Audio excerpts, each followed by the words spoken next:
우리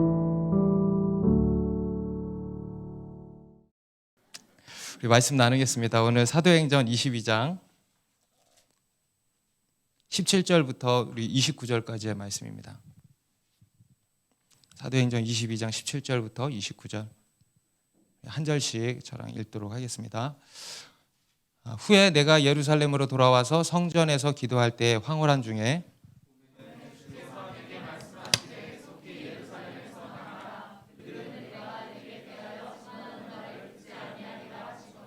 내가 말하기를 주님, 내가 주를 믿는 사람들을 가두고 또 각 회당에서 때리고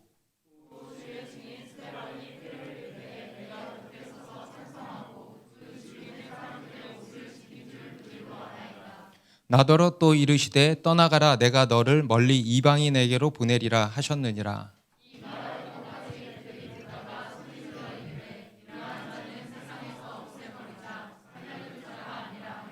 떠들며 옷을 벗어 던지고 티끌을 공중에 날리니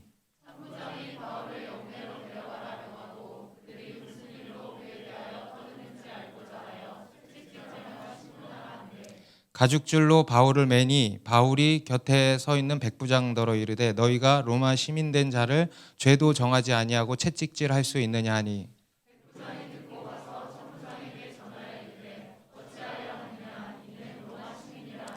천부장이 와서 바울에게 말하되 내가 로마 시민이냐 내게 말하라. 이르되 그러하다.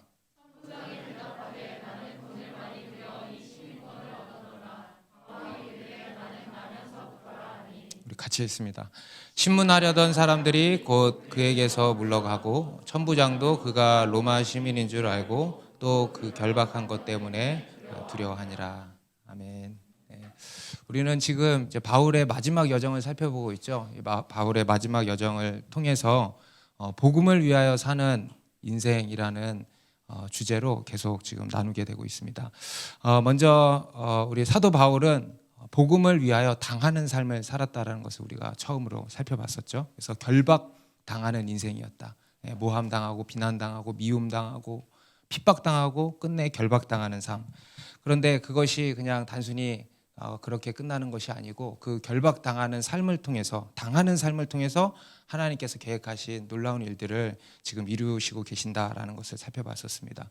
그리고 우리 지난 주에는 이제 복음을 위하여 사는 삶은 뭐냐? 복음 전하는 인생이다 이런 이야기를 했었죠.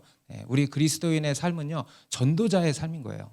그래서 전도의 은사 가진 전도 잘하는 사람도 있긴 하지만 그들만의 몫이 아니고 우리 모든 그리스도인의 삶은 다 전도자의 삶이다라는 것을 이제 바울이 보여주고 있습니다.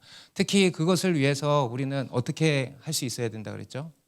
우리 인생의 모든 순간을 복음 전하는 기회로 주여 우리 인생의 모든 순간을 복음 전하는 기회로 삼을 수 있어야 된다. 네, 여러분 이번 한 주간 어떻게 의식하면서 사셨습니까? 네, 복음 모든 순간을 그냥 세상 일로 흘려보내는 것이 아니고 복음 전하는 그런 기회로 삼을 수 있어야 된다. 네, 이러한 훈련이 이제 필요하다는 것이죠. 다시 말해서 우리는 그냥 예수로 충만해야 된다 이겁니다. 오직 예수로 충만한 인생. 아멘. 네, 오직 예수로 충만한 인생. 네, 이것이 이제 복음을 위한 인생이다. 네, 그러한 말씀을 나눴습니다. 그리고 이제 오늘도 세 번째로 우리가 복음을 위하여 산다는 것이 어떤 것인가, 어떤 인생인가에 대해서 이 사도 바울의 삶을 통해서 좀 배워보도록 하겠습니다. 오늘 본문은 이제 우리 지난 본문이랑 이어지는 본문이죠. 바울이 유대인들에게 이제 변호할 기회를 얻어가지고 유대인들에게 복음을 전하는 지금 그런 설교를 한 본문인데 그것의 이제 절반을 우리 지난주에 이제 살펴본 것이고 그 후반부를 이제 오늘 본문을 통해서 살펴보게 될 것입니다. 우리 17절, 18절 다시 한번 보시면 후에 내가 예루살렘으로 돌아와서 성전에서 기도할 때 황홀한 중에 봄에 주께서 내게 말씀하시되 속히 예루살렘에서 나가라 그들은 내가 내게 대하여 증언하는 말을 듣지 아니하리라 하시거늘. 여기 보시면 후에 그러죠. 후에. 우리 앞에서는 바울이 담메색으로 가는 길에 예수님을 만난 이야기를 간증을 했단 말이에요. 그리고 나서 후에 여기서의 후에는 한 며칠 뒤가 아니고 3년 뒤를 얘기하는 겁니다. 3년. 그래서 담메색으로 이제 가서 거기서 예수 믿고 또 사명도 받고 그리고 아라비아라고 하는 곳에서 이제 3년간을 머물렀던 거예요. 그리고 거기서도 이제 복음을 전하고 제자들을 세우기까지 하고 하다가 이제 또 핍박이 있어서 그곳을 떠나게 됩니다. 그리고 바울이 위로 이제 예루살렘으로 올라오게 된 것이죠. 그리고 그 예루살렘에 이제 올라와서 어느 날 예루살렘 성전에 가서 기도를 했다는 겁니다. 기도할 때 황홀한 중에 보이십니까? 네, 기도할 때 황홀한 중에 하나님의 계시를 이제 받게 됐다라는 거예요. 여러분 언제 그랬대요? 언제? 기도할 때. 따라해 보세요. 기도할 때. 너무 중요한 단어 아닙니까? 네, 기도할 때. 언제? 기도할 때. 여러분 우리 삶 가운데 하나님의 역사는 기도할 때 일어나는 거예요. 네, 아멘. 네, 기도할 때 이런 일이 일어났다는 거예요. 그런데 단순히 기도할 때가 아니고 우리가 오늘 좀 주목했으면 하는 것은 기도할 때 황홀한 중에 기도할 때 황홀한 중에 무언가를 보게 됐다 그러죠. 우리 세번역 성경에는 보니까 기도하는 가운데 황홀경에 빠져, 황홀경에 빠져 이러한 표현을 썼더라고요. 우리가 황홀경이라 그러면 막 이상한 생각이 들죠. 막 미친 사람처럼 막 이렇게 하는 걸로 생각이 드는데 여기서는 절대 그런 것이 아니고 하나님과의 깊은 만남 가운데로 들어갔다는 겁니다. 하나님과 여러분 우리가 기도하게 되면 하나님과의 만남이 이루어지잖아요. 하나님과 접속되는 거잖아요. 하나님과 깊은 교제 가운데 들어가게 됐다라는 거예요. 여러분 바울은요 기도할 때 그냥 기도할 때가 아니고 기도하는 가운데 황홀한 중에 들어갔다는 거예요. 여러분 우리도 그래야 되겠죠. 우리도 그냥 기도할 때가 아니고 기도할 때 황홀한 가운데로 들어가는 거예요. 곧 하나님과의 그런 깊은 만남, 깊은 교제 가운데로 들어갈 수 있게 되기를 바랍니다. 여러분 우리의 기도는요 매우 신비하고 놀라운 것입니다. 여러분 우리는 기도로 하나님을 만날 수 있어요. 기도로 하나님과 교제하게 되는 겁니다.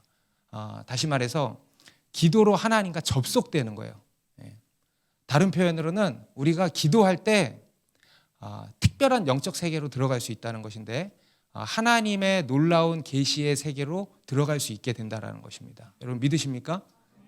그래서 기도할 때 하나님의 그런 놀라운 계시의 세계로 우리가 들어갈 수 있는 거예요. 얼마나 이게 놀라운 은혜의 방편입니까? 여러분 그래서 우리가 기도해야 되는 거예요. 그때 이제 하나님이 바울에게 보이신 거예요. 말씀하신 거죠. 뭐라고 하시냐면 속히 예루살렘에서 나가라 그러신 거예요.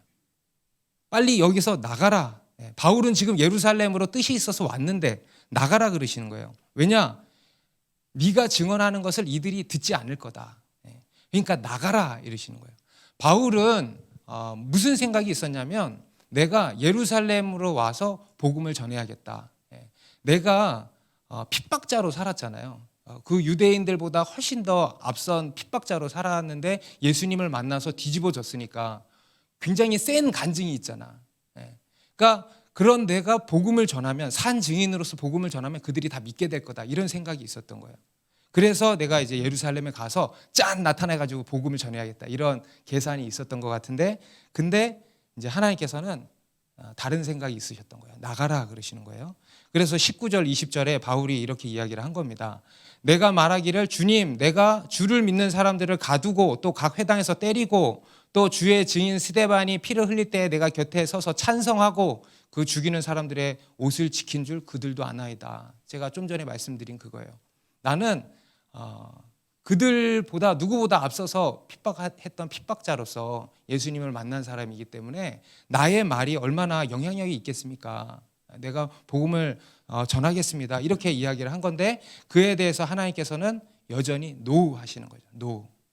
그리고 21절에 나더러 또 이르시되 떠나가라 내가 너를 멀리 어디로? 이방인에게로 보내리라 하셨느니라. 하나님의 뜻, 하나님의 계획이 거기 있었던 거예요. 바울은 또는 그리고 우리가 볼 때도 바울의 생각이 굉장히 합리적이죠. 그죠? 그럴듯하죠. 그런데 하나님은 노 하신 거예요. 그건 우리의 인간적인 생각이고 하나님은 바울이 이방인에게로 보낼 이방인의 사도로 부르신 겁니다. 그래서 이방인에게로 보낼 생각을 가지고 계신 거죠. 그렇게 해서 이제 바울에게 그렇게 명령을 내리시고 바울도 그제서야 하나님의 그 뜻을 깨닫고 이제 이방인에게로 향한 거죠. 오늘 이 바울이 예루살렘을 떠나라 해서 이렇게 주님의 말씀을 따라서 예루살렘을 떠난 것은 단순히 바울의 사명을 따라서 어떤 물리적인 장소를 향해서 이렇게 떠나고 가고 한 것도 있지만 이 안에는 어떤 의미가 담겨 있습니다. 뭐냐 하면 바울은요 자신의 인간적인 생각의 테두리를 떠났다라는 거예요. 무슨 말인지 이해되세요? 우리의 인간적인 생각의 범주. 여러분 우리 인간에게는 다 생각의 범주가 있죠. 그죠? 그 안에서 이해하고 그 밖에서는 이해가 안 되는 거잖아요. 그죠?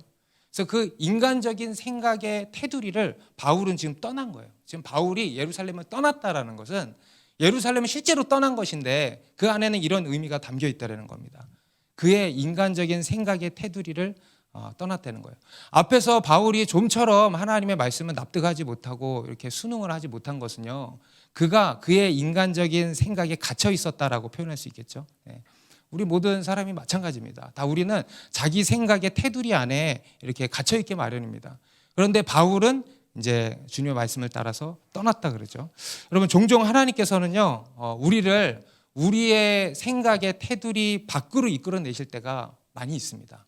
우리 성경에도 보면 그렇습니다. 성경에도 보면 여러 믿음의 사람들의 삶, 그 인생의 여정들을 하나님이 인도하시는 것을 보면은 많은 경우 그들의 생각의 테두리 밖으로 끌어내실 때가 참 많죠.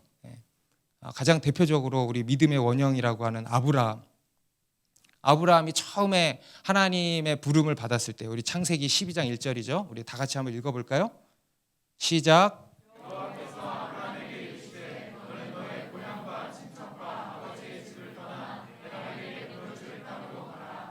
여기서도 보면은 하나님이 아브라함에게 제일 먼저 말씀하신 게 뭡니까? 한마디로 떠나라는 거예요. 떠나라는 거예요. 여기서도 뭘 떠나냐? 너의 고향, 친척, 아버지의 집이라고 하는 실제적인 물리적인 공간을 얘기하는 것만이 아니고 이 안에는 이게 포함되어 있는 거예요. 내 생각의 테두리를 떠나는 거예요. 내가 안정되게 살던 내 삶의 테두리를 떠나는 거예요. 여러분 믿음은요 우리가 우리의 생각의 테두리를 떠나는 것에서부터 시작되는 것입니다. 우리의 믿음의 여정은 다 그런 거예요. 믿음의 여정은요 거기서부터 시작되는 거예요. 아브라함의 믿음의 여정도 어디에서 시작됐냐? 자기 생각의 테두리를 떠나는 것에서 시작이 된 거 아니겠습니까? 우리 사도행전 앞에 10장에서 베드로에게 일어난 사건도 마찬가지였습니다. 우리 고넬료 집에 가서 전도하기 전에 하나님께서 베드로에게 허락한 한 가지 사건이 있었잖아요. 무두장이 시몬의 집에 머무를 때 이 베드로도 그때 기도하러 지붕에 올라가서 황홀한 중의 환상을 봤다 그랬어요. 그죠? 베드로도 마찬가지예요. 어떤 사람은 너무 배가 고파서 자기 경험을 따라서 너무 배가 고파서 막 비몽사몽의 환상을 봤나 보다 이렇게 이야기를 하는 사람이 있는데 그게 아니고 베드로도 기도하는 중에 황홀한 중에 빠져가지고 하나님의 그 메시지를 들은 거예요. 그때 이제 하늘에서 그 그릇 같은 천막이 이렇게 딱 내려오는데 그 안에 율법에서 금지한 그 당시 유대인들이 먹어서는 안 되는 그런 짐승들이 막 있었던 거죠. 그때 하나님의 음성이 들린 거예요. 잡아먹어라. 그 당시 유대인들의 그 사고로는 절대로 받아들일 수 없는 그런 이야기 아니겠습니까? 그런데 베드로가 그 환상을 보고 이제 깨닫게 된 거죠. 자기 생각의 테두리를 이제 넘어갈 수 있게 된 겁니다. 그러면서 이방 선교의 놀라운 여정이 시작이 된 거예요. 그것도 뭡니까? 자기 생각의 테두리를 떠난 거예요. 오늘 이 바울도 마찬가지입니다. 하나님께서는 바울의 이 생각의 테두리를 떠나게 하신 거예요. 그 테두리 밖으로 그를 이끌어내신 겁니다. 그리고 이제 하나님의 인도를 이제 따르게 하신 거예요. 이것은 오늘날 우리 그리스도인들에게도 이제 시사하는 바가 큽니다. 하나님께서는요 우리를 인도하실 때 우리가 생각하는 생각의 테두리 밖으로 이끄실 때가 많다라는 거예요. 그렇기 때문에 우리는 주님을 온전히 따르려면 우리 생각의 테두리를 떠날 수 있어야 되는 거예요. 우리 생각의 테두리, 생각의 범주를 떠나서 주님을 따를 수 있는 겁니다. 우리가 주님을 따르지 못하는 많은 큰 이유 중에 하나가 이거예요. 우리의 생각 안에 갇혀있기 때문에 주님을 따르지 못하는 거예요. 그런데 우리가 주님을 온전히 따르려면 주님과의 그 믿음의 여정을 시작하려면 우리 생각의 테두리를 벗어나야 한다는 겁니다. 이것이 이제 오늘 본문을 통해서 하나님이 우리에게 주시는 첫 번째 메시지예요. 내 인간적인 생각의 테두리를 떠나 주님의 인도를 따르라는 겁니다. 다시 한번 따라해 보세요. 내 인간적인 생각의 테두리를 떠나 주님의 인도를 따르라. 여러분들의 그 인간적인 생각 안에 갇혀 있으면요, 하나님을 따라갈 수가 없습니다. 하나님이 계획하신 그 놀라운 믿음의 여정을 시작할 수가 없어요. 그래서 그것을 깨뜨리고 그 생각의 테두리를 떠날 수 있어야 되는데, 그러려면 어떻게 해야 되는가? 오늘 이 바울처럼 기도해야 되는 거예요.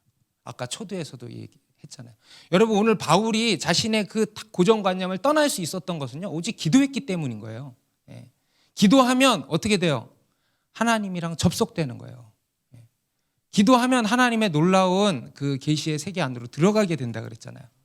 그래서 우리가 나의 인간적인 생각의 테두리를 떠날 수 있게 되는 것입니다. 우리 예레미야서 33장 3절에도 보면 이것도 같이 읽겠습니다. 너는 내게 부르짖으라 내가 내게 응답하겠고 내가 알지 못하는 크고 은밀한 일을 내게 보이리라. 이게 기도할 때 일어나는 일들인 거예요. 예레미야에게만 주시는 말씀이 아니고 오늘날 우리 모두에게 주시는 말씀인 것입니다. 여러분, 우리가 기도할 때 내가 알지 못하는 크고 은밀한 일을 보게 된다. 다시 말해서 하나님의 놀라운 계시의 세계 안으로 우리가 들어가게 된다는 거예요. 그래서 여러분 삶에 일어나는 모든 일들을 가지고 기도하시기 바랍니다. 단순히 문제 해결을 가지고 기도하지 마시고 이 문제를 향한 하나님의 뜻을 구하세요. 내가 알지 못하는 크고 은밀한 일이 숨겨져 있다는 거예요. 그래서 그 문제를 가지고 우리가 기도할 때 우리의 눈이 열려서 이것을 향한 하나님의 뜻을 알게 되고 깨닫게 되고 이것을 통해서 하나님이 하시고자 하시는 일이 이거구나라는 것을 깨닫게 되는 거죠. 이것을 통해서 내가 생각지 못한 일들을 지금 계획하고 계시는구나 라는 것을 우리가 알게 된다는 겁니다. 이러한 정말 나의 인간적인 생각의 범주를 떠나서 주님을 따라가는 기도의 사람들이 되시기를 바랍니다. 그리고 이제 오늘 이 유대인들은 이제 바울의 이야기를 듣다가 중간에 딱 끊어버려요. 보니까 22절부터 보니까 이 말하는 것까지 그들이 듣다가 소리 질러 이르되 이러한 자는 세상에서 없애버리자 살려둘 자가 아니라 하여 떠들며 옷을 벗어 던지고 티끌을 공중에 날리니. 이 말하는 것까지 그들이 듣다가 그리고는 격분해버린 거예요. 죽여버리자. 또 맨날 죽여버리지. 진짜 생명을 존중함이 없어. 하나님 믿는 사람이 어떻게 이게 하나님 믿는 사람의 열매라고 할 수 있습니까? 여기서 옷을 벗어 던지고 티끌을 공중에 날리는 거, 이거는 그 당시 사람들의 이제 분노 표출 방법이에요. 그래서 옷을 찢고 옷을 막 벗어 던지고, 우리도 막 열받으면 그럴 때 있잖아요. 요즘에 젊은 사람들은 안 그러지만 저희 부모님 세대는 제가 그런 모습들을 봤어요. 이렇게 양복 벗어서 집어 던지고. 그리고 티끌은 먼지예요. 흙먼지를 막 공중에 이제 던지고 막 이렇게 하고 뒤집어 쓰고, 이게 이제 다 분노 표출 방법, 슬픔을 표출하는 이런 방법이었습니다. 지금 이 유대인들이요 격분했다는 거예요. 근데 이들이 이제 격분한 이유, 물론 기본적으로 지금 심기가 불편한 상태인데 이들이 폭발하게 된 계기는 뭐냐면 21절에서 바울이 얘기한 것 때문입니다. 나더러 또 이르시되 떠나가라 내가 너를 멀리 이방인에게로 보내리라 하셨느니라.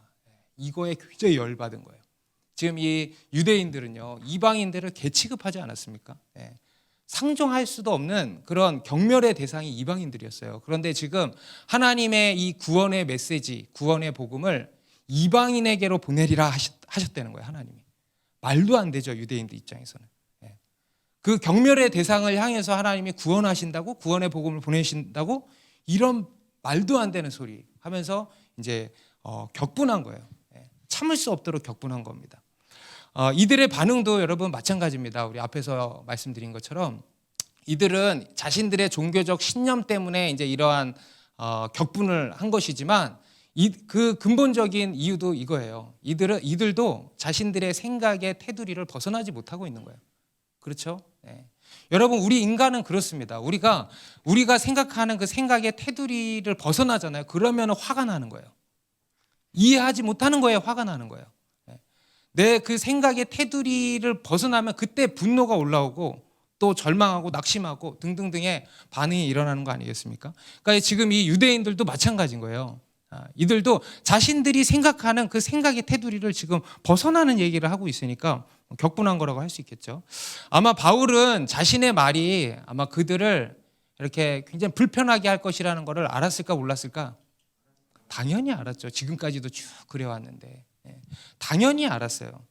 그들이 매우 불편해하고 그들이 자기를 죽이려고 할 것이다라는 거 다 알았습니다. 그럼에도 불구하고 지금 이런 얘기를 하고 있는 거예요. 왜 그랬을까? 오늘날 우리 그리스도인의 입장에서 봤을 때 이런 생각이 들지도 몰라요. 그 얘기 빼고 그냥 예수만 전하면 안 되나? 그 얘기 빼고 그냥 다 그들이 믿을 수 있게 심기 불편하게 하지 말고 다 예수만 전해서 영접만 시키면 안 되나? 이런 생각 우리가 할 수 있을 것 같아요. 그런데 지금 이 바울은 그렇게 하지 않은 거죠. 그렇게 하지 않고 그들을 불편하게 만든 거예요. 불편하게 만들어서 지금 이러한 갈등을 일으키는 것이라고 볼 수도 있는 거죠. 왜 바울이 그랬을까? 왜냐하면 바울은요 온전한 복음을 전하기를 원했던 것입니다. 따라해 보세요. 온전한 복음. 사람들이 듣기 좋은 복음, 사람들이 좋아할 만한 복음이 아니고 사람들이 불편해할 만한, 사람들을 불편하게 만들 수 있는 그 복음 같이 전한 거예요. 그들의 인생을 완전히 뒤집어 놓는 복음, 그들의 그 생각의 틀을 완전히 무너뜨리는 그러한 복음, 곧 온전한 복음을 지금 전하려고 했던 것입니다. 특히 지금 바울은요, 이 유대인들 안에 있었던 아주 잘못된 종교적 신념 있죠. 그들의 잘못된 이론, 복음을 가로막고 있는 그런 장벽과 같은 그들 안에 있는 견고한 진을 지금 부수려고 했던 거예요. 왜냐하면 여러분 그게 무너지지 않으면 복음이 들어갈 수가 없어요. 아까도 아니 그냥 이걸 피해서 이렇게 복음을 전하면 안 되나? 라고 우리가 생각할 수 있다고 했지만 여러분 그게 원천적으로 불가능하다는 거예요. 그들 안에 그러한 잘못된 이론의 장벽이 서 있는 한 복음이 들어갈 수가 없다는 거예요. 여러분 복음 전도는 영적 전쟁인 것입니다. 복음 전도는 영적 전쟁이에요. 바울은 지금 보이지 않는 영적 전쟁을 하고 있는 거예요. 온전한 복음의 진리를 선포함으로써 그들 안에 있었던 잘못된 그런 유대주의적인 사고, 정서, 곧 교만이에요. 교만. 하나님 아는 것을 대적하여 높아져 있는 그 교만을 향해서 진리의 말씀을 선포하는 거예요. 여러분 이 바울의 수고와 노력이 느껴지십니까? 느껴지세요? 이게 바울이 했던 복음 전도의 영적 전쟁인 거예요. 이 일에 바울은요 자기 목숨도 걸었던 거예요. 여러분 우리는 복음을 전할 때 어떻게 전해야 하는가? 우리 지난주에도 쭉 살폈잖아요. 그들의 인생 가운데로 들어가고 내가 만난 하나님에 대해서 이야기하라 그랬잖아요. 오늘 또 한 가지를 이렇게 말씀하고 있어요. 여러분 우리가 복음을 전할 때는 온전한 복음을 전할 수 있어야 돼. 온전한 복음. 그 안에는 무엇도 포함되어 있는가? 그들을 불편하게 만드는. 여러분의 인생을 누가 뒤집는다 그러면 기분 좋아 안 좋아? 안 좋지 않나? 저도 수요일 날 예전에 어떤 강사분이 오셨는데 내가 우리 사랑하는 교회를 뒤집고 싶어 그러는데 기분이 나쁘더라고. 왜 자꾸 뒤집으려고 그러시지? 우리의 악한 본성이에요. 여러분 우리가 뒤집어져야 할 것이 있으면 뒤집어져야죠. 그래서 지금 바울은요 그러한 온전한 복음을 지금 전한 것이고 우리도 그러한 온전한 복음을 전할 수 있어야 된다는 겁니다. 그리고 그 일에 있어서는 상대방이 매우 불편해하는 이야기들을 할 수 있게 된다는 거죠. 그들 안에 있었던 비진리를 깨뜨리고 무너뜨리는 이러한 말들을 하게 되는 거죠. 여러분 복음 전도는 앞에서도 말씀드렸지만 매우 영적인 것입니다. 그리고 이 복음 전도는요 매우 강력한 거예요. 매우 강력한 거예요. 그래서 이 온전한 복음을, 이 강력한 복음을 선포할 수 있어야 된다는 겁니다. 이것이 오늘 본문을 통해서 하나님이 우리에게 주신 두 번째 메시지예요. 온전한 복음을 선포하라는 겁니다. 한번 따라해 보세요. 온전한 복음을 선포하라. 그러니까 사람들 귀에 듣기 좋은 말만이 아니고 물론 우리 지난 시간에 이야기했던 것처럼 그들의 인생 가운데 들어가서 그들의 문제를 듣고 그들의 필요와 문제에 맞는 그런 복음을 거기서부터 복음을 전할 수도 있어야 되지만 그렇다고 해서 그들이 듣기 좋은 말만 하라는 게 절대 아닙니다. 복음은 영적 전쟁이라는 걸 우리가 알아야 돼요. 그래서 때로는 그들 안에 있는 어떤 고집스러운 마음이 있다. 그들 안에 있는 어떤 완고한 마음이 있다. 그런 것들을 우리가 불편하게 해서라도 깨줄 수 있어야 된다. 깨줄 수 있어야 된다. 여러분, 복음은 예수 천당만이 아니라 그랬죠? 뭐도 복음이에요? 불신지옥도 복음이에요. 예수 천당만 전할 것이 아니고 뭐 또 전하라? 불신지옥도 전해야 된다는 거예요. 우리 18세기 미국을 뒤흔들었던 대각성 운동의 주역이었던 조나단 에드워즈 목사님, 여러분 잘 아시죠?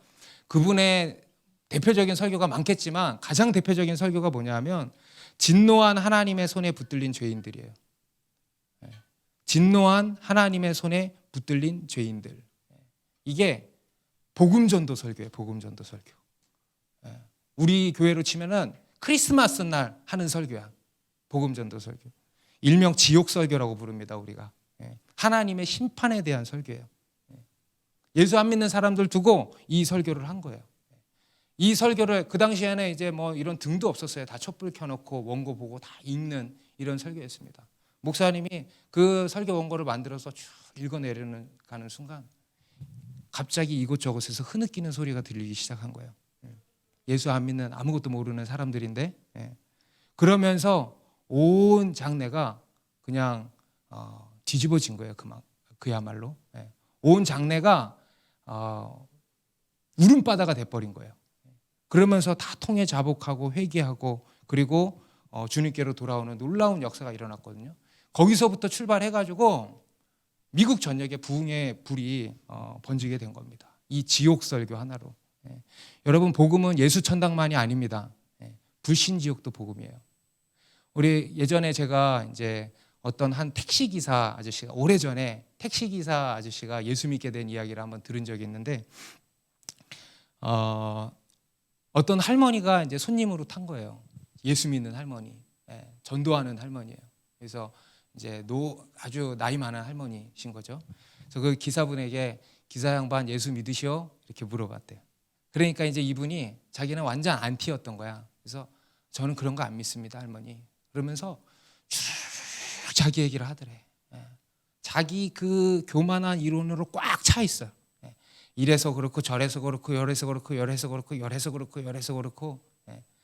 할머니가 이게 뭐 잽이 안 돼, 봤을 때 얘기를 들어보면 꽉 차 있는 거예요. 그래서 나는 안 믿습니다. 다.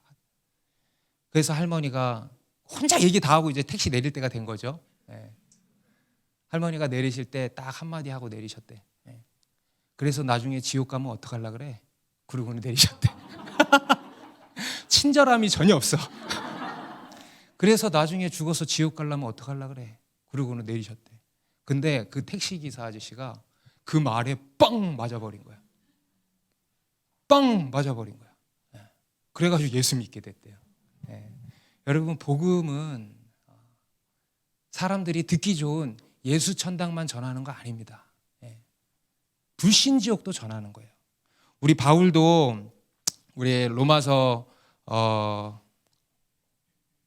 2장에 보면은 2장 16절에 이렇게 말씀합니다. 곧 나의 복음에 이른 바와 같이 하나님이 예수 그리스도로 말미암아 사람들의 은밀한 것을 심판하시는 그날이라. 여기서 나의 복음이란 바울이 전한 복음이에요. 바울이 전하고 다니는 복음. 그 안에 무엇이 이른 바와 같이 그 안에 뭐가 포함되어 있다? 심판이 포함되어 있다. 심판. 지옥 심판. 하나님의 심판을 믿어라. 하나님의 심판을 믿으시기 바랍니다, 여러분. 하나님의 심판이 온다라는 것이 바울이 전한 복음 안에 담겨져 있다는 거예요. 여러분, 복음은 거기서부터 출발하는 거 아닙니까? 여러분, 복음은요, 우리를 굉장히 불편하게 만드는 죄의 이야기에서부터 시작되는 거 아니에요? 여러분, 다 죄인이죠? 다 죄인이에요. 우리 인간은 지옥 갈 죄인들이에요. 그 죄에 대한 하나님의 심판이 있다는 겁니다. 불신지옥이라는 거예요. 불신지옥. 여러분, 불신죄가 얼마나 큰 죄인지 아십니까? 불신지옥은요, 내가 기독교를 선택하지 않은 죄가 아니죠. 내가 기독교를 선택하지 않고 불교를 선택한 죄입니까? 그런 게 아니에요. 불신이란 하나님 앞에서 완악한 거예요. 하나님은 왕이 아니에요. 내가 왕이지. 하나님 비켜요 라고 하는 게 불신이에요. 그거에 대한 심판, 곧 지옥이 있다는 거예요. 거기서 우리가 예수 믿고 구원받아야 된다는 거예요. 그게 복음인 거예요. 여러분, 복음은 예수 천당만이 아니고 불신지옥도 복음이에요. 여러분, 예수 천당, 불신지옥을 함께 온전히 전하시기 바랍니다. 그들의 인생 가운데 들어가서 그들의 문제, 그들의 필요를 듣고 거기서부터 여러분 복음을 전하시되 온전한 복음을 전할 수 있어야겠습니다. 사람 눈치 보지 말고. 사람 눈치 보지. 너 그러다 죽어. 우리 지난주에 우리 창곤 형제님도 전도환 자매님 이 회사에서 맨날 그런 얘기 했대잖아. 너 그러다 죽어. 너 그러다 죽어. 비록 좀 얼굴은 차가웠다고 하지만 따뜻했으면은 조금 더 좋았을까 하는 아쉬움이 있지만 그래도 오늘 말씀을 준비하면서 보니까 차가워도 돼 보니까 그러다 너 죽어. 얘기해 주는 그게 친구 살리는 거죠. 여러분, 복음은 그렇게 전하는 거예요. 그리고 마지막으로 우리가 복음 전하는 인생이 되려면 어떻게 해야 되는가? 오늘 바울의 모습을 통해서 아주 한 가지 또 중요한 것을 우리가 배워야 됩니다. 우리 24절에 보면 천부장이 바울을 영내로 데려가라 명하고 그들이 무슨 일로 그에 대하여 떠드는지 알고자 하여 채찍질하며 신문하라 한대. 바울이 지금 복음 전도로 인해서 막 유대인들이 난리가 났잖아요. 또 소동이 일어난 거예요. 로마 군대의 천부장은요 제일 예민한 게 뭐냐면 소동이에요. 소동, 쿠데타. 그래서 그 내전을 진압하는 게 로마 군대의 주된 일이었거든요. 그러니까 그거에 되게 예민해져 있는데 또 소동이 일어나는 거예요. 그러니까 안 되겠다 싶어서 바울을 영내로, 영내는 지난주에 말씀드렸죠. 그 막사, 군인들이 있는 막사로 데리고 간 거예요. 그리고 그들이 이제 무슨 일로 지금 이렇게 떠드는지 신문을 해봐야겠다. 이렇게 생각을 한 겁니다. 아마 그 유대인들의 눈치를 본 것 같아요. 유대인들이 그렇게 격분해 있으니까. 그래서 바울을 데리고 가서 채찍질해서 신문을 해보라 이렇게 명을 내린 거죠. 여기서의 채찍은 여러분, 여기서의 채찍은요 유대 공회원들이 쓰는 채찍. 그러니까 앞에서 베드로를 비롯한 사도들도 채찍이 맞은 일이 있고 또 바울도 그렇잖아요. 근데 그때 있었던 유대 공회원들이 쓰던 채찍과 로마 군대가 쓰는 채찍은 달라요. 여기서의 채찍은 여러분 패션 오브 크라이스트에서 보신 그 채찍, 가죽끈에 짐승의 뼈 조각들을 달아놓은 거예요. 그래서 사람이 맞으면 어떻게 될까? 살점이 뜯겨져 나가는 거예요. 상상만 해도 너무 끔찍하죠. 그런 잔인한 것을 사용해 가지고 이제 신문을 하겠다는 거예요. 신문을. 그래서 이제 군인들이 바울을 이제 기둥에 탁 맨 거죠. 25절에. 그때 진짜 영화 속의 한 장면 같아. 바울이 딱 그러는 거예요. 25절에 가죽줄로 바울을 매니 바울이 곁에 서 있는 백부장더러 이르되 너희가 로마 시민 된 자를 죄를 정하지 아니하고 채찍질할 수 있느냐 하니. 바울이 딱 자기를 딱 묶었을 때 옆에 있던 백부장에게 너희가 로마 시민 된 자를 죄를 정하지 아니하고 채찍질할 수 있냐 이렇게 딱 얘기를 한 거예요. 그 당시에 로마법에는요 로마 시민은 그러한 채찍질 당하는 형벌이 면제되어 있었다 그럽니다. 정확히는 재판을 받아서 형벌을 받기 이전에 재판받는 과정이나 그 이전에 이러한 잔인한 그런 형벌을 받는 게 면제돼 있었대요. 사실 그게 면제돼 있어야 되는 게 아니고 여러분 이거는요 모든 사람이 이러면 안 되는 거잖아요. 그죠? 다 재판을 공정하게 받고 재판에 따라 형벌을 받고 그 형 집행이 진행되어야지. 그렇지 않습니까? 그런데 그런 게 이제 잘 되어 있지 않은 거죠. 이게 불법적인 거예요, 기본적으로. 근데 어찌됐건 그때 로마 사람들, 로마 시민들은 이제 면제되어 있었던 거예요. 그래서 바울은 사실 그렇게 하면 안 되는 거였죠. 다른 사람들도 사실 그렇게 하면 안 되는 건데, 하여튼 바울은 더더욱 안 되는 거였죠. 그러니까 이제 그 백부장이 깜짝 놀란 거예요. 천부장한테 가가지고 얘기를 한 겁니다. 저 사람 로마 시민이라고 합니다. 어떡합니까? 이렇게 얘기를 한 거예요. 그러니까 이제 만약에 바울을 채찍질 했으면요 누가 벌 받는 거예요? 천부장이 벌 받는 거예요. 천부장이 법을 어겼으니까. 그래서 천부장이 면책을 당할 수 있는 상황이었는데 다행히도 바울이 이렇게 얘기를 해서 이제 멈추게 된 거죠. 천부장이 와서 27절에 바울에게 이렇게 물어봅니다. 천부장이 와서 바울에게 말하되 내가 로마 시민이냐 내게 말하라 이르되 그러하다. 천부장이 대답하되 나는 돈을 많이 들여 이 시민권을 얻었노라. 바울이 이르되 나는 나면서부터라 하니. 그러니까 왜 물어봤을지 모르겠어. 그게 뭐 자랑이라고 돈 주고 산 게. 아마도 바울의 로마 시민권을 의심한 것 같아요. 나는 돈을 이렇게 들여가지고 샀는데 네가 로마 시민이라고? 바울의 행색을 보건대 넌 어떻게 로마 시민 됐는데? 이렇게 물어본 거죠.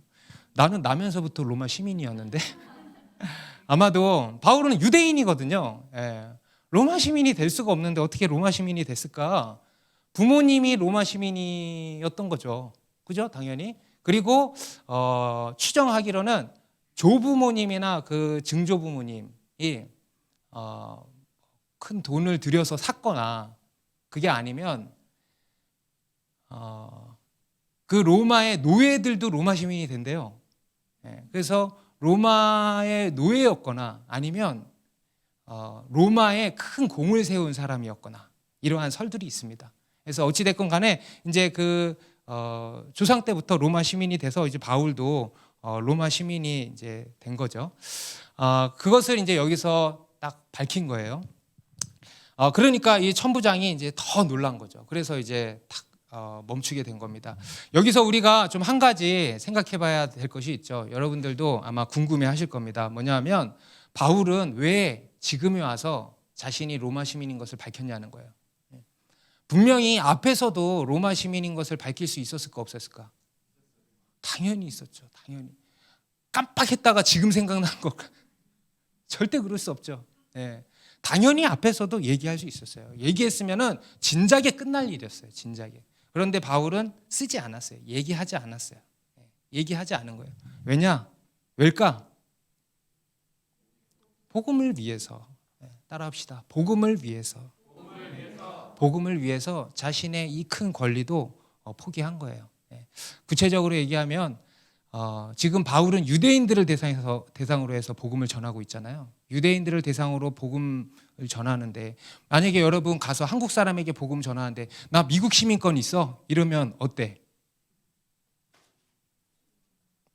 이렇게 뭐지? 이렇게 될 거 아니야. 그렇죠? 아무 상관없는 얘기예요. 오히려 유대인들에게 나도 같은 동족이다라고 지금 피력하고 있는 건데 도움이 안 되는 거죠. 그래서 아예 숨긴 겁니다. 그리고 이제 지금에 와서 로마 시민임을 이제 딱 밝힌 거죠. 그리고 자신이 처한 위기를 이제 면할 수 있었던 것입니다.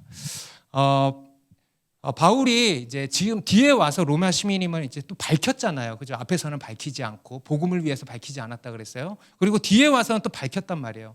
이에 대해서 우리가 좀 몇 가지 이렇게 의미를 살펴볼 수가 있겠습니다. 바울이 뒤에 와서 이렇게 복음을 로마 시민임을 밝히고 자신의 위기를 벗어난 것에 대해서 우리가 좀 몇 가지 의미를 정리해 볼 수 있겠는데 먼저는 우리 삶에 불필요한 고난에 대해서는 피할 수 있어야 된다는 것을 보여줍니다. 여러분 우리 그리스도인은요 복음으로 인해서 고난당하는 삶을 살게 된다 그랬습니다. 그죠? 그래서 우리 그리스도인은 복음 때문에 고난을 당할 수밖에 없어요. 이 세상의 영적인 구조가 그럴 수밖에 없습니다. 그런데 그렇다고 해서 그 고난이 맹목적인 고난이냐 무조건적인 고난이냐 아니라는 거예요. 오직 복음을 위해서 우리는 고난을 당하는 것이죠. 그게 아니라 불필요하게 고난을 당할 필요는 없는 거예요. 그에 대해서는 우리가 잘 분별해서 가능하면 지혜롭게 피할 수도 있다라는 겁니다. 그런데 이제 우리 많은 그리스도인들 중에 많은 경우 오해하는 게 바로 이거예요. 우리는 고난 당해야 돼. 맹목적인 고난의 삶을 자처하는 경우들이 있다는 겁니다. 예전에 제가 이제 계시록 수요 예배 강의할 때 이런 표현을 쓴 적이 있어요. 순교자 콤플렉스. 순교자 콤플렉스. 그러니까 뭔지 아시겠죠? 맹목적인 고난을 그냥 자처하는 거예요. 고난주의자가 돼버린 거예요. 우리는 복음을 위하여 고난은 당하는 삶을 살아야 하지만 그렇다고 해서 순교자 콤플렉스를 가질 필요는 없는 겁니다. 그렇게 빠져 있어서는 안 된다는 거예요. 무조건 당하고 무조건 참고 무조건 인내하고 이런 것을 미덕인 것처럼 생각하는 거 이것도 잘못된 거예요. 건강하지 않은 거예요. 오늘 사도 바울도 그렇게 살지 않았다는 것을 지금 보여주는 것입니다. 우리는 어떤 고난에 있어서는 불필요한 고난이라고 분별이 될 때 복음을 위한 그런 것이 아닌 불필요한 고난이라고 분별이 될 때는 지혜롭게 피할 수 있어야 된다. 이 얘기를 지금 하는 거예요. 바울은 지금 자신이 처한 상황이 복음을 위한 고난이라고 생각하지 않은 거예요. 그리고 자신에게 주어진 이 권리를 가지고 이제 그 위기를 모면을 한 겁니다. 그리고 또 한 가지, 지금 이거는 불법이잖아. 그죠? 여러분, 우리는 불법에 대해서는요, 바로 지적할 수 있어야 되는 거예요. 우리가 무조건 당하고, 무조건 인내하고, 목사니까 무조건 참고, 이게 제가 목사다 보니까 사람들이 그걸 이용하더라고. 목사님 하면서 그 안에 그런 게 담겨 있어. 넌 목사니까. 그런데 그런 게 아니라는 거예요. 그래도 불법적인 것이고, 불합리한 것이고, 부조리한 것이고, 잘못된 것이다. 그러면 이건 잘못됐습니다라고 얘기할 수 있어야 되는 거예요. 다만 우리 안에 그런 마음이 있어야죠. 복음을 위하여 당하는 마음이 우린 기본적으로 있어야 되는 건데, 근데 실제로 우리의 삶의 현장 가운데서 이러한 불합리하고 잘못된 부분들이 있다, 짚고 넘어가야 된다는 거예요. 바울은 지금 그런 측면에서 지금 자신의 로마 시민임을 밝히고 그들의 잘못들을 지금 지적해주고 있는 것입니다. 이것 또한 여러분, 바울이 이렇게 해서 위기를 모면한 것도요, 결국은 복음을 위한 것이었습니다. 그럼 바울은 복음을 위하여서 로마 시민권을 내려놓고 죽을 각오를 하기도 했죠. 하지만 또 한편으로는 복음을 위하여서 그는 살기를 선택하기도 한 거예요. 왜냐? 할 일이 남아있으니까. 여러분, 바울에게는 아직 남은 사명이 있습니다. 로마에 가서도 복음을 전해야 돼요. 그 외에 여러 가지 할 일이 지금 남아있는 거예요. 여러분, 사명자는 그 사명을 다 이루기까지 결코 죽지 않는다. 리빙스턴 선교사님이 그랬다 그랬잖아요. 자기의 사명이 남아있으니까 살기를 선택하는 거예요. 그래서 여러분, 우리가 복음을 위하여서 죽기도 하지만 여러분, 복음을 위하여서 건강히 사시기도 바랍니다. 우리 빌립보서 1장 23절 24절에서도 바울이 빌립보 교회에 이렇게 얘기하는데, 내가 그 둘 사이에 끼었으니 차라리, 여기서 그 둘은 죽음과 삶, 차라리 세상을 떠나서 그리스도와 함께 있는 것이 훨씬 더 좋은 일이라 그렇게 하고 싶으나 내가 육신으로 있는 것이 너희를 위하여 더 유익하니라. 바울은 오히려 죽고 싶었어. 그래서 빨리 주님 품으로 가면 영원히 안식하고 천국에서 얼마나 좋겠습니까? 갔다 와본 사람으로서 얼마나 좋겠어요. 그죠? 그런데 그렇지만 너희를 위하여서, 너희의 유익을 위해서 내가 살기를 또한 원한다. 지금 이 얘기를 하는 거 아니겠습니까? 우리 로마서 14장 8절에서도 같이 읽습니다. 시작. 우리가 살아도 주를 위하여 살고 죽어도 주를 위하여 죽나니 그러므로 사나 죽으나 우리가 주의 것이로다. 살아도 주를 위하여, 죽어도 주를 위하여. 우리 그리스도인의 삶은 그거예요. 살아도 주를 위하여, 죽어도 주를 위하여. 그래서 바울은 주를 위하여 죽음을 각오하고 또 주를 위하여 로마 시민임을 밝히고 살기도 했던 것입니다. 여러분, 우리 그리스도인의 삶은 복음을 위하여 당하는 삶이라 그랬습니다. 그런데 그렇다고 해서 맹목적인 고난의 삶, 맹목적으로 당하는 삶 아니에요. 쉽게 말해서 여러분, 그리스도인은 호구가 되면 안 돼. 호구 뭔지 알죠? 여러분, 그리스도인은요, 호구가 아닙니다. 우리는 복음을 위하여서 당하는 삶이에요. 아멘? 그런데 호구는 아니에요. 호구가 되면 안 돼요. 그렇게 호구가 되는 사람들이 많다는 거예요. 다시 말해서 그리스도인으로서의 복음 전도자로서의 품격을 갖춰야 된다는 거예요.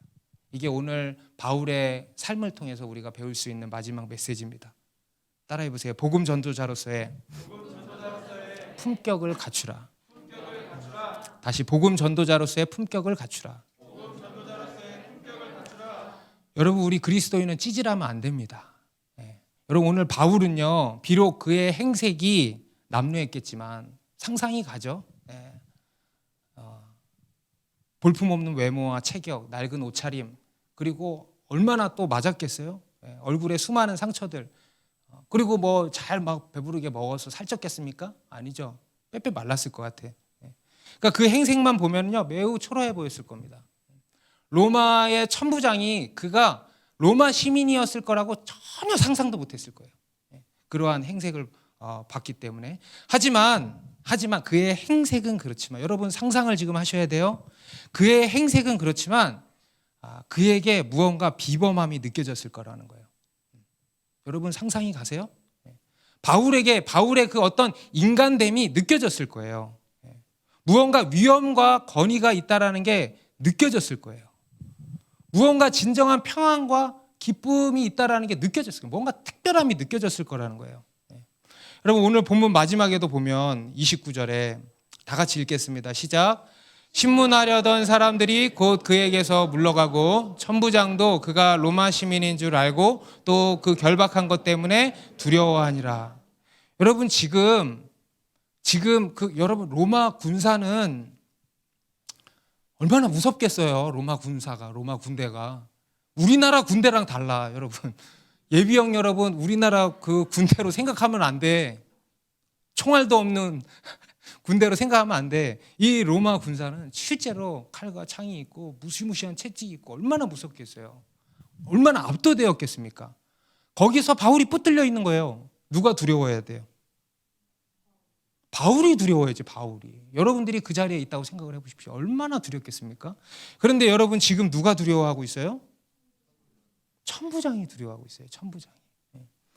물론 이것은 이제 천부장이 자기가 잘못한 것을 깨달음으로써 이렇게 두려운 거죠.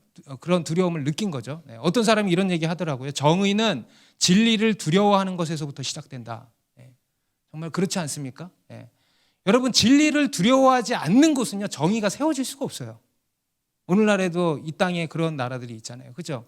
진리에 대해서 두려움이 없어. 그런 나라는 정의가 세워질 수 없잖아요. 그렇죠?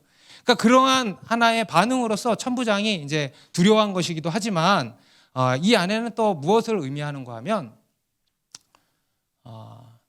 우리 그리스도인은 세상을 두려워하는 자들이 아니고 세상을 두렵게 만드는 자들이어야 한다. 아멘. 우리 그리스도인은 세상을 두려워하는 자들이 아니고 세상을 두렵게 하는 존재다 이거예요. 우리는요 세상을 뒤흔드는 존재예요. 세상을 두렵게 만드는 존재라는 거예요. 지금 그 이야기를 보여주고 있는 겁니다. 바울은 비록 그 행색은 정말 남루하고 형편없을지 몰라도 그의 마음, 그의 인간됨은요 누구보다 지고했습니다. 누구보다 만족했고 누구보다 행복했고 누구보다 두려움이 없었고 누구보다 담대했고 그렇죠? 누구보다 자존감도 높았고 바울이 그랬다는 거예요. 여러분 우리 그리스도인은 그래야 된다는 겁니다. 찌질해서는 안 된다는 거예요. 그리스도인은 호구가 아니에요. 호구가 되면 안 돼요. 우리는 복음을 위하여서 당하는 삶을 살지만 우리는 그리스도인으로서의 품격을 가지고 있어야 됩니다. 무조건 그냥 당하는 거 아니에요. 그래서 만나는 사람들로 하여금 무언가 특별함을 느끼게 해주는 그러한 존재들이 되어야 한다는 겁니다. 여러분 우리는 위대한 복음을 가진 자들입니다. 여러분들의 복음은 위대합니까? 영광스러운 복음입니까? 그 영광스러운 복음을 가진 자들이고 그 복음을 전하는 복음의 일꾼들이에요. 그리스도의 사신들입니다. 이러한 정체성을 분명히 갖게 되시길 바랍니다.